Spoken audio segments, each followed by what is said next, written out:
Captain Jenna Frost stood at the crystalline observation deck of the Alios Prime Defense Center, her silver-scaled skin reflecting the last rays of the dying sun. The twin moons of their world cast long shadows across the capital city's gleaming spires, each tower a testament to the Nixian people's 1,000 years of peace and prosperity. Her forefingered hand traced the latest defense reports projected in the air before her, each line bringing worse news than the last. "Captain," Lieutenant Drax called from his station, his bioluminescent markings pulsing with anxiety. "The outer colonies have gone dark. All of them." Jenna's heart sank. The Crixus Empire had moved faster than anyone predicted. Their swarm ships had appeared 3 cycles ago, emerging from the dark space beyond the Andromeda Arm like locusts made of obsidian and malice. The initial diplomatic channels had lasted exactly 2 hours before the first wave of destruction began. "What about the Centauri Alliance?" she asked, though she already knew the answer. "They signed the Mutual Defense Pact." Draxer's markings dimmed. "They've closed their borders, Captain. The Council claims they need time to assess the situation." Time. Such a convenient excuse when someone else's world burned. The floor trembled as another orbital defense platform fell, its debris creating a brief, beautiful streak across the evening sky before disintegrating in the atmosphere. Jenna watched it fall, remembering how proud they had been when they built those platforms. The Nixians had always been creators, not destroyers. Their weapons were an afterthought, a gesture of preparedness that no one truly believed would be needed. How wrong they had been. "Captain!" The sharp cry came from Senior Analyst Vera, her crystalline headpiece catching the emergency lights that had begun to pulse throughout the center. "Multiple quantum signatures detected. They are preparing for a mass jump directly above the capital." Jenner's training took over. "Sound the civilian evacuation. All non-essential personnel to the underground shelters. Deploy what's left of the defense fleet in a cerulean formation." The room erupted into controlled chaos as orders were relayed and acknowledgements returned. On the massive holographic display dominating the center of the room, red dots began appearing by the hundreds. The Crixus were done playing games. This was the killing blow. "Message from High Chancellor NYX, Drax announced, his voice tight. His ordering all military personnel to protect the Archive at all costs." The Archive. Their civilization's combined knowledge, art, and history, stored in living crystal matrices beneath the capital. Of course the Chancellor would prioritize its preservation. Without it, even if some Nixians survived, their culture would be lost forever. The first impacts shook the building. Through the observation windows, Jenna watched as the proud ships of the Nixian Defense Force engaged the Crixus warships. The difference was immediately apparent. Where Nixian vessels were elegant and precise, the Crixus ships were brutal, asymmetrical nightmares that seemed to drink in light itself. Their weapons didn't just destroy, they corrupted, turning matter itself against its natural order. Status of the civilian evacuations. Jenner demanded, moving to the tactical station. 60% complete, Vera reported, her fingers dancing across multiple interfaces. "But the Crixus are targeting transport routes. We're losing ships." Jenner slammed her fist against the console. "Redirect all remaining atmospheric fighters to escort duty. The civilians are the priority now." "Captain," Drax's voice had changed, becoming almost reverent. "You need to see this." On his screen, a signal pattern pulsed. Something was approaching from the outer system, moving at speeds that shouldn't have been possible. The quantum signature was unlike anything in their database. "Unknown vessel," Vera announced, her voice rising. It's massive, Captain. Larger than anything the Crixus have fielded. But the design is completely foreign." The tactical display shifted, showing a new contact emerging from faster-than-light travel. The ship was angular, brutal in its efficiency, with no concessions made to aesthetics. It was a weapon, pure and simple, built for one purpose: war. A transmission cut through all frequencies, broadcasting in clear, unencrypted format. To all Crixus forces. This is the Terran warship Hyperion. You have breached regulated space and engaged in unauthorized genocide. Your species was warned. That warning has expired. Prepare for immediate termination. The message repeated in multiple languages, including perfect Nixian. Jenna felt her breath catch. Terran. Human. The lost species, the ones who had vanished from known space centuries ago after their own worlds burned. The ones whispered about in legends, who had chosen isolation over cooperation, war over peace. They had come back. The Hyperion's first shot split a Crixus dreadnought in half, the weapon's energy signature defying all known physics. The second shot disabled 3 more ships before they could even begin evasive maneuvers. It wasn't a battle, it was an execution. Multiple contacts. Vera shouted, her professional demeanor cracking. Hundreds, thousands of ships entering the system. They are all Terran. Jenna watched as humanity announced its return to the galaxy. The Crixus fleet, so overwhelming moments ago, now scattered like dust in a solar wind. Some tried to jump to faster-than-light travel, but the humans had somehow trapped them in normal space. Others attempted to fight back, their weapons splashing harmlessly against shields that seemed to bend reality itself. Captain, Drax's voice was quiet now. We're being hailed. By their flagship. Jenna straightened her uniform, aware that she was about to make first contact with a species of living legends. Put them through. The holographic display shifted, showing a human female in a black uniform adorned with unfamiliar symbols. Her skin was pale, her hair a stark white, and her eyes held the kind of coldness that came from seeing too much death. Captain Frost, the human said, I am Admiral Regina Vale of the Terran Strategic Command. Your distress signal was received. We apologize for the delay in our response. The Crixus required special attention. Jenna struggled to find words. You came. When everyone else abandoned us, you came. Why? Admiral Vale's expression softened slightly. Because centuries ago, when our worlds burned and our people screamed, no one came for us. We swore that would never happen again. Not to anyone. She paused, looking at something off-screen. We have much to discuss, Captain. But first, let us clear your skies of vermin. The transmission ended, leaving Jenna and her crew in stunned silence. Above them, the battle, if it could even be called that, continued as humanity methodically erased the Crixus presence from Alios Prime. Orders, Captain. Drax asked. Jenna looked at her people, seeing hope replace fear in their eyes. We help them. And then we learn why the galaxy's most infamous ghosts chose today to return from the dark. Outside, another Crixus ship exploded, its death illuminating the capital like a second sun. The dawn of a new age had arrived, heralded not by peace, but by the sound of humanity's vengeful fury, ghosts of Terra. The bridge of the Terran warship Hyperion hummed with contained power. Commander Victor Blackstone watched the tactical display with eyes that had seen too many wars, his scarred hands clasped behind his back. Around him, the bridge crew worked in near-silent efficiency, their augmented neural interfaces allowing them to process combat data faster than organic speech could convey. Crixus resistance at 18% and falling, reported Lieutenant Kira Namura, her cybernetic eyes glowing faintly as she processed multiple data streams. They are attempting to regroup at the third moon. Victor allowed himself a grim smile. Predictable. Just like Proxima Centauri. He turned to his second-in-command. Major Zhang, prepare the Phantom squads. I want boarding parties ready in 5 minutes. Major Diana Zhang nodded, her exosuit's adaptive camouflage rippling slightly as she moved.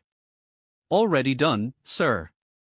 Ghost team is prepped and Lieutenant Commander Raven has the Blood Hawks on standby. The Hyperion's massive frame shuddered slightly as another salvo of quantum torpedoes launched, each one carrying enough power to crack a small moon. Humanity had spent centuries preparing for this moment, building weapons that defied conventional physics, developing technologies that bordered on mathematical impossibilities. Sir, Kira called out, incoming transmission from the Nixian Defense Center. Captain Frost requests immediate conference. Put her through.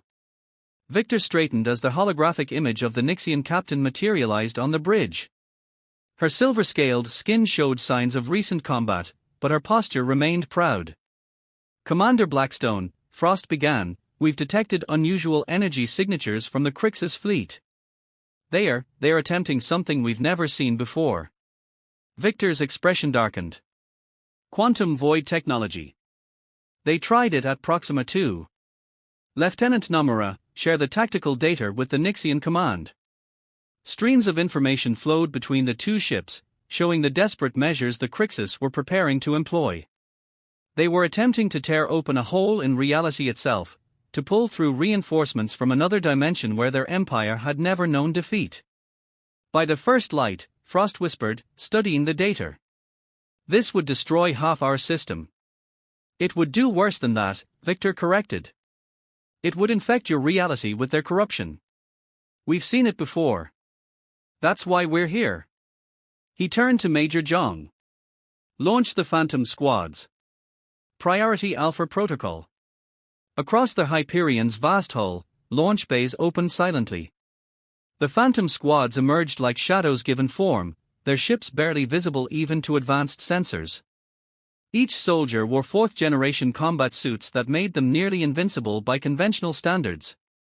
They were the elite of humanity's warriors, trained since childhood for exactly this mission. Lieutenant Commander Cassandra Raven led the first wave, her neural link connecting her directly to her squad. Unlike many human soldiers, she had refused extensive cybernetic enhancement, preferring to rely on natural instincts honed by decades of combat. "Ghost Team, form up on me," she subvocalized through the neural net. "Blood Hawks, take flanking positions. Remember your training.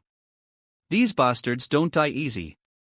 The assault on the Crixus flagship began without warning. Phantom ships phased through conventional shields, their quantum disruption fields allowing them to bypass defenses that had protected the Crixus for centuries.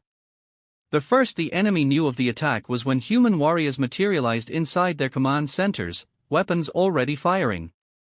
From the Hyperion's bridge, Victor watched the operation through multiple feeds. The Crixus fought back with desperate fury, their genetically engineered warriors unleashing biological weapons and psychic attacks.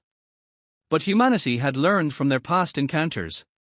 Each soldier's suit contained countermeasures for every known Crixus weapon, and their minds were shielded by technology reverse-engineered from their own fallen enemies.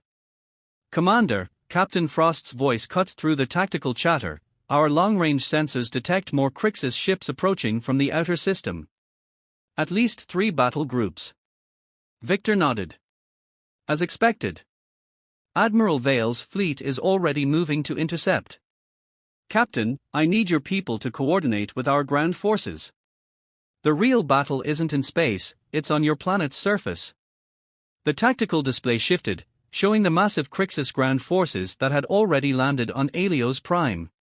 They had established bioforges in the southern continent, massive organic factories that would soon begin producing clone armies if left unchecked. "My people." Frost hesitated. "We're not warriors, Commander. Not like you." "No," Victor agreed, "but you know your world. We need that knowledge. Major Jong will coordinate with your ground forces. We'll provide the weapons and tactical support. Your people provide the intelligence and guidance." On the main screen, Lieutenant Commander Raven's team breached the Crixus flagship's central core. The alien ship's biological components screamed in frequencies that made unaugmented humans nauseous. Raven herself moved like a force of nature, her plasma blade cutting through Crixus honor guards as if they were made of paper. "Central core secured," Raven reported, her voice calm despite the chaos around her. "Beginning quantum void device shutdown sequence. Be advised, we found something else here, sir. Something they were protecting." Victor leaned forward. "Elaborate." "Data crystals, sir. Lots of them. They are marked with symbols we've seen before, from Earth. From before the burning." A heavy silence fell over the Hyperion's bridge. Even the neural net chatter seemed to quiet. Victor's hands tightened behind his back until his knuckles went white. "Secure those crystals," he ordered. "Priority 1 containment protocols." And get me Admiral Vale immediately. As the battle continued around them, Victor shared a look with Major Jong. They both knew what this meant. The Crixus hadn't chosen the Nixians at random. This wasn't just another conquest. They had come here looking for something specific, something connected to humanity's past.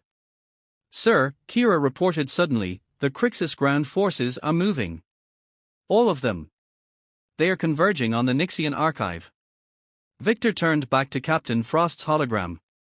Captain, what exactly is stored in that archive of yours? Everything, she replied. Our entire history, our science, our. Her eyes widened. Including records from the time before your species vanished. Our ancestors had contact with Earth, Commander. They were there when your worlds burned. The pieces clicked into place. Victor opened a channel to all human forces in the system. All units, this is Commander Blackstone. Switch to Operation Phoenix protocols immediately. The archive must be protected at all costs. He looked at Frost. Captain, I think it's time we told you why we really came back. Beyond the view screen, more human ships emerged from faster-than-light travel, their hulls bearing the scars of battles fought across a dozen galaxies. They had spent centuries preparing for this moment, hunting the Crixus across the stars, following them from system to system. Because the Crixus hadn't just burned Earth. They had stolen something in the process, something that humanity had spent generations trying to recover. And now, finally, in an alien archive on a distant world, they might have found the first real clue to getting it back. The battle for Helios Prime was about to enter its second phase. And this time, it wasn't just about saving one civilization. It was about avenging another. Blood and steel. The ruins of Helios Prime's capital glowed with an unnatural light. Crixus bioforges pulsed like cancerous hearts among the fallen spires, their organic machinery converting raw matter into weapons and warriors. Major Diana Jong watched through her exosuit's enhanced optics as another batch of clone soldiers emerged from the purple-veined pods, their bodies already armored with living carapace. This is why we burn every forge we find, she subvocalized to Nixian Lieutenant Vex, who crouched beside her in his modified human combat armor. Give them 12 hours, they'll have an army. Give them 24, they'll have an invasion force. Vex's bioluminescent markings flickered with controlled rage. My sister lived in this district. Now it's this abomination. Diana checked her tactical display. Around them, hidden in the ruins, 30 elite human soldiers and 20 Nixian guerrilla fighters waited for her signal. The past week had proven that the two species worked surprisingly well together. Where humans brought raw power and military expertise, the Nixians provided intimate knowledge of the terrain and an unprecedented ability to adapt to human technology. Ghost team in position, Lieutenant Commander Raven's voice whispered through the neural net. Blood Hawks ready on your mark, Major. Diana took a moment to study the Bioforge defense pattern one last time. The Crixus had learned from their previous losses, incorporating new countermeasures against human phase technology. But they hadn't counted on the Nixians' natural ability to manipulate crystalline structures, including the ones they'd integrated into their defenses. Lieutenant Vex, she said, commence Operation Prism. Vex raised his hands, his silver scales gleaming as he connected with the native crystals still buried beneath the streets. All around the Bioforge, forgotten decorative crystals embedded in buildings began to resonate, creating interference patterns that played havoc with Crixus sensor systems. Commander Blackstone, Diana reported, first phase initiated. Understood, Major, Victor's voice came through clear despite the interference. Be advised, we've decoded more of the data recovered from their flagship. What we're looking for is definitely in the archive, but we're not the only ones who know that now.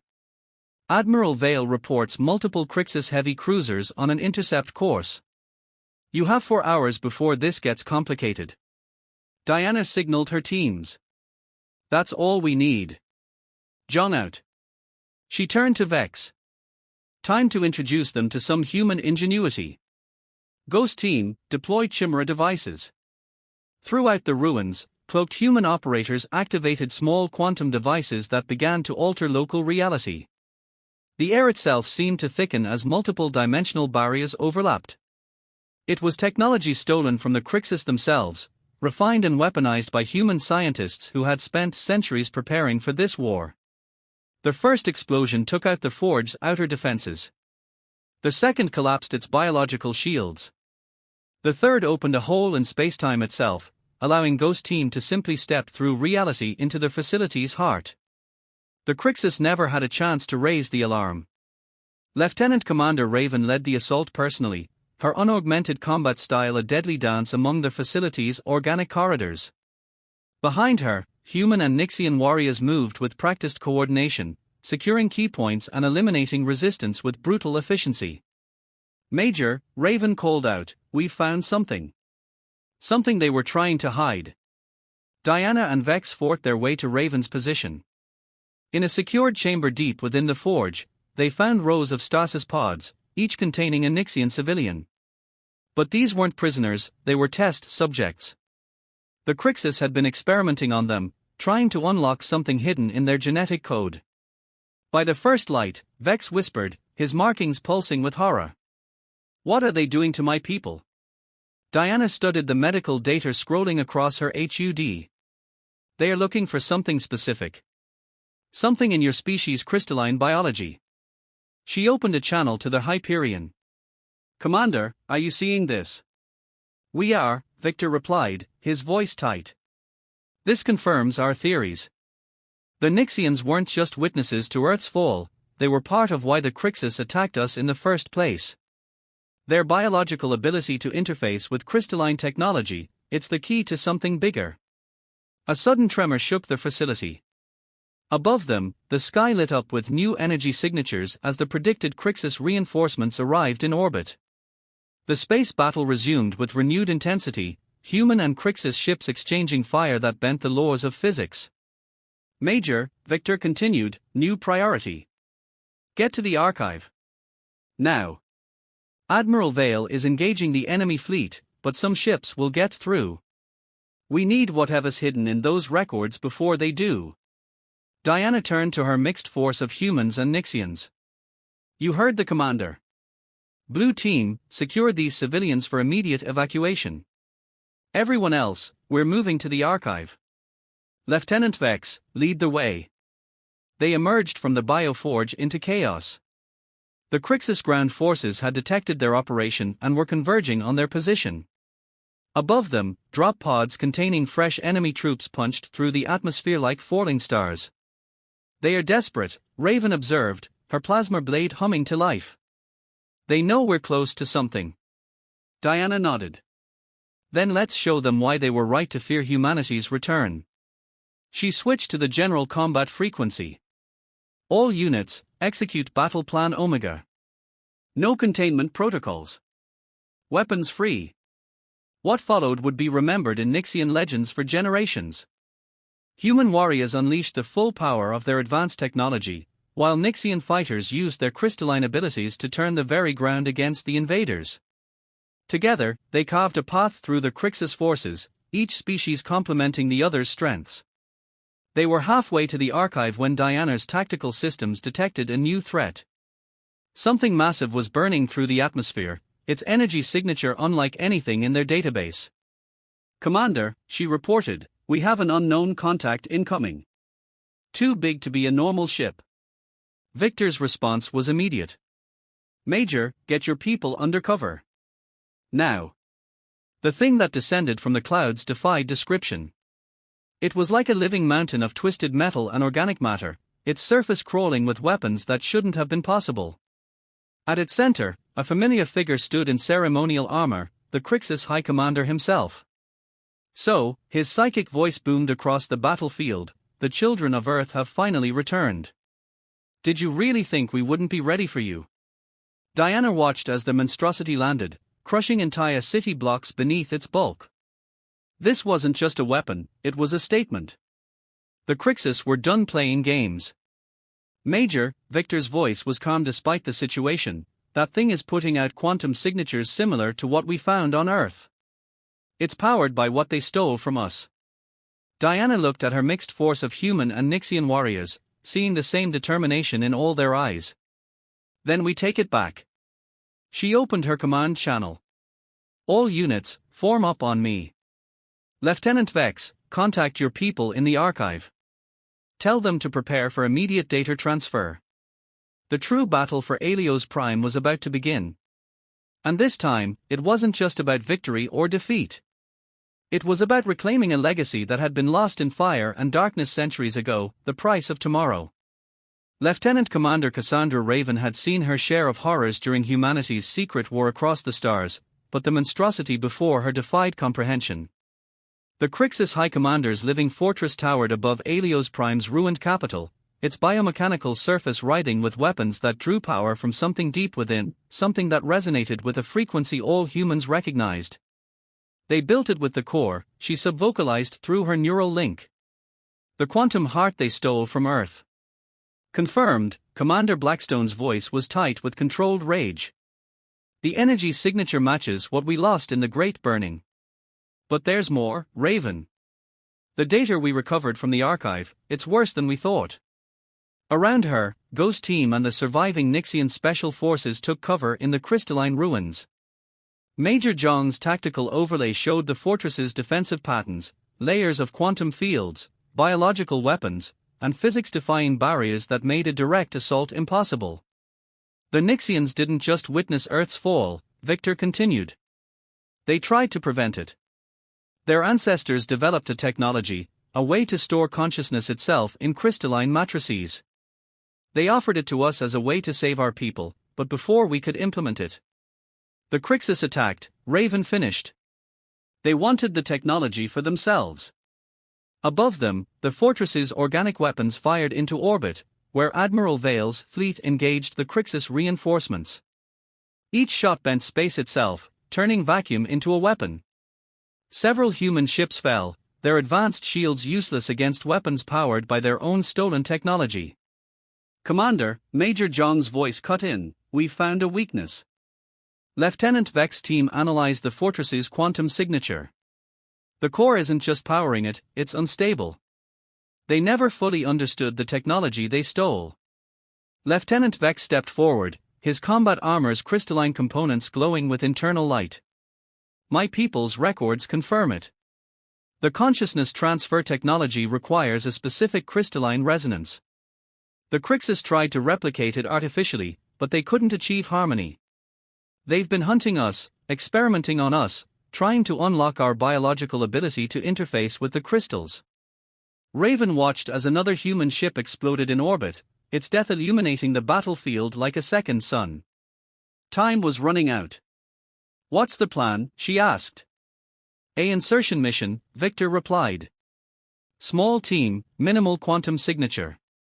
You'll need to reach the core and initiate a controlled overload. But there's a catch, someone needs to interface with it directly. Someone with both human neural patterns and crystalline compatibility. Everyone turned to look at Lieutenant Vex. The Nixian warrior stood straighter, his markings pulsing with determination. I volunteer, he said simply. No, Major Jong stepped forward. The interface would kill you. But there might be another way. She turned to Raven. Your minimal augmentation. Your natural neural patterns. Combined with a temporary crystalline infusion from Lieutenant Vex. Raven understood immediately. I could interface with the core without burning out. Maybe even long enough to initiate the overload sequence. It's a suicide mission, Victor warned. Even if you succeed, the explosion would end this, Raven finished. Would give us back what they stole. Would save the Nixians like they tried to save us. She turned to Vex. Can you do the infusion? The Nixian warrior nodded solemnly. My life energy to your neural system. It will be painful. But it should work. The next hour was a blur of preparation. Ghost Team and the Nixian forces set up a massive diversion, drawing the fortress's attention with a frontal assault that combined human quantum weapons with Nixian crystal technology. Meanwhile, in a secured bunker, Lieutenant Vex performed the dangerous infusion procedure. Raven had never felt such pain. Her every nerve ending screamed as crystalline energy merged with her organic systems. But when it was done, she could feel it, a new awareness, a connection to the very fabric of reality that the Nixians had evolved to manipulate. The assault teams are in position, Major Zhang reported.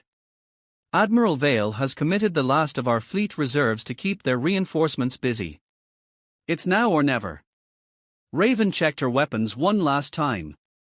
The crystalline energy flowing through her systems made her skin glow faintly, like starlight trapped beneath human flesh. Ghost team, form up. We go in fast and quiet. No heroics, no delays. Get me to the core. The infiltration began under cover of the largest battle Helios Prime had ever seen. Human and Nixian forces launched a coordinated attack on multiple fronts, their combined technologies creating chaos in the fortress's defensive systems. Ghost Team, led by a now partially crystalline Raven, phased through quantum barriers that should have been impenetrable. They fought their way through corridors that defied Euclidean geometry, facing Crixus elite guards enhanced with stolen Earth technology. Raven's new abilities proved devastating. She could now disrupt the enemy's biomechanical systems with a thought, turning their own enhanced bodies against them. We're detecting massive energy fluctuations, Victor reported through the neural net. The High Commander knows what you're trying to do. He's preparing to activate something big. Some kind of dimensional weapon. Let him try, Raven replied, her voice carrying harmonics that hadn't been there before. We're almost at the core chamber. The final battle for the heart of the fortress was apocalyptic. The High Commander himself waited for them, his massive form now merged with machines built from perverted Earth technology. He wielded power that could crack planets, but he hadn't counted on facing someone who could now interface with that very power. You don't even know what you lost, the High Commander's psychic voice boomed as he launched an attack that distorted reality itself. The core wasn't just technology. It was transcendence. Humanity was on the verge of ascending beyond physical form, beyond death itself. We couldn't allow that. Raven dodged the attack, her crystalline enhanced reflexes allowing her to move through spaces that shouldn't have existed. You're right, she replied, launching a counterstrike that combined human combat algorithms with Nixian crystal resonance. We don't know what we lost. But we know what we've gained.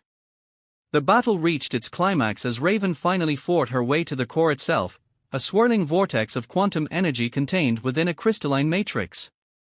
The very thing the Crixus had stolen from Earth centuries ago, the heart of humanity's greatest achievement, now corrupted and twisted to power weapons of mass destruction.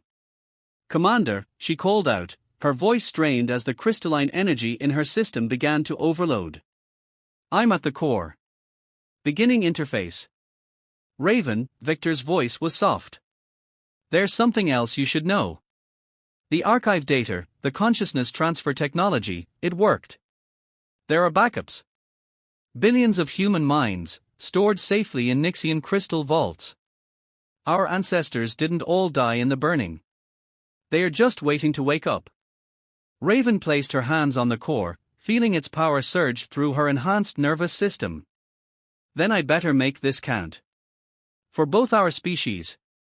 She began the interface sequence, knowing it would be the last thing she ever did. But as her consciousness merged with the core, she smiled. Because sometimes, the price of tomorrow was worth paying today. Warriors of Two Suns. The moment Lieutenant Commander Raven connected with the core, reality itself seemed to hold its breath. Commander Victor Blackstone watched from the Hyperion's bridge as impossible readings cascaded across every sensor display. The crystalline energy flowing through Raven's enhanced system had created something the Crixus had never managed, true harmonic resonance with the quantum heart of Earth's lost technology. Energy spike detected, Lieutenant Nomura reported, her cybernetic eyes wide. It's rewriting local physics. Through multiple video feeds, Victor watched as Raven's form began to glow with increasing intensity. The Crixus High Commander's massive biomechanical body recoiled, finally showing fear as he realized what was happening. You don't understand what you're doing, the High Commander's psychic voice boomed. The core cannot be controlled. Its power was meant to elevate consciousness itself. No, Raven's voice carried new harmonics, her consciousness now merged with both human and Nixian energy patterns. You never understood. It wasn't about control. It was about harmony. The fortress's internal structure began to shift as Raven accessed the core's true potential. Quantum fields that had been twisted for weapons now reformed into their original purpose, bridges between consciousness and reality, between matter and energy, between life and what came after. Major Jong, Victor called out, "Get your forces clear of that fortress. Now." Diana's voice came back tight with emotion.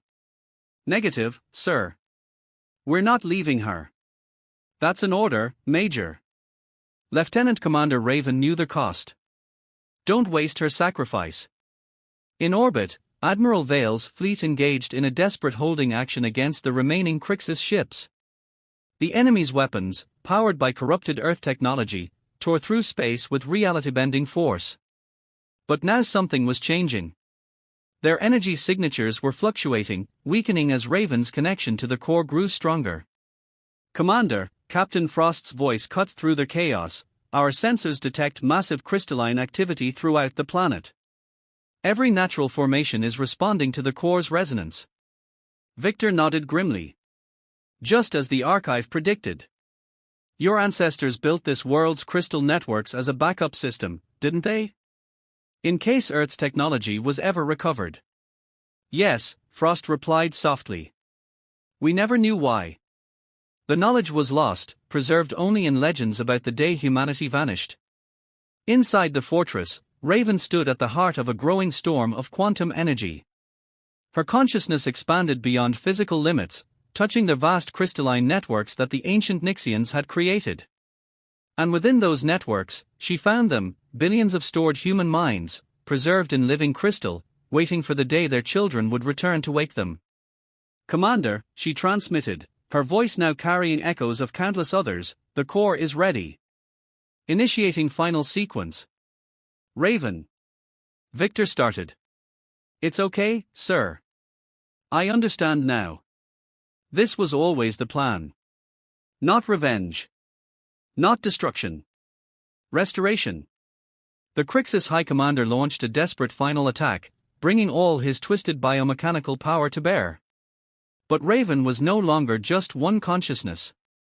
She was connected to the core, to the crystal networks, to the stored minds of humanity's past. His weapons couldn't touch her. "You fear what we might become," she said, her voice carrying across all frequencies. "You fear our potential. That's why you attacked Earth. That's why you hunted the Nixians. But you never understood the most important thing." The fortress began to pulse with blinding light as Raven initiated the core's primary function, not as a weapon, but as a bridge between states of existence. "We were never meant to transcend alone." The explosion that followed wasn't one of destruction. It was transformation. The core's energy, finally unleashed in harmony with Nixian crystal technology, spread across Helios Prime in a wave of pure quantum potential. The Crixus fortress, their weapons, their twisted biomechanical abominations, all of it was unmade, returned to base energy. But something else was happening too. Throughout the planet's crystal networks, stored human consciousness began to awaken. Not as disembodied minds, but as fully realized beings, their patterns merging with specially prepared crystalline matrices just as the ancient Nixians had designed. The Crixus fleet in orbit tried to flee, but it was too late. Their ships, powered by stolen and corrupted Earth technology, collapsed as the core's resonance restored the natural order. Their High Commander's final psychic scream echoed across dimensions before he too was unmade, his consciousness scattered across the quantum void he had tried to control. Hours later, Victor stood in the ruins of the fortress, looking at the place where Raven had made her sacrifice. But Major Zhang's scans confirmed what the archive had suggested: she wasn't gone. Her consciousness, like the others, had transcended into the crystal networks. "It will take time," Captain Frost said, standing beside him. "For both our peoples to adjust. The awakened humans will need to learn their new forms. Our world will need to adapt to sharing space with billions of restored consciousness." Victor watched as teams of humans and Nixians worked together, already beginning the process of rebuilding. "Your ancestors gave us a second chance. A way to survive even after our worlds burned. We owe you a debt that can never be repaid. Frost's markings pulsed gently. Perhaps that's why we evolved as we did. Not to fight, but to preserve. To remember. To provide a bridge between what was and what could be. Above them, Admiral Vale's fleet maintained watch, but they were no longer alone. Other human ships were arriving, massive colony vessels, research stations, and engineering platforms. Humanity wasn't just returning to known space. They were coming home to the civilization that had helped save them. Commander, Lieutenant Nomura called from a nearby command post. We're detecting new signals from the crystal networks. It's Lieutenant Commander Raven. Victor moved quickly to their communication array. Their voice that came through wasn't quite human anymore, but he would know it anywhere. Sir, Raven said, her consciousness now part of something far greater, you should see it from here. What we can become. What we can build together. It's beautiful. Victor looked at the Nixian and human forces working side by side, at the new forms of consciousness emerging from ancient crystal vaults, at the future taking shape before his eyes. Tell me what you see, Raven. I see tomorrow, sir. And it's brighter than we ever imagined. As Helios Prime's twin suns set on the battlefield, their light caught the crystalline spires that were already beginning to regrow from the ruins. In their facete surfaces, humans and Nixians saw their reflections side by side, two species linked by sacrifice, by preservation, by a shared vision of what consciousness itself could become. The war was over. The Crixus were gone. And in their place, something new was emerging, a civilization of two peoples, of matter and energy, of organic and crystalline, of past and future. The dawn of their shared tomorrow had finally arrived.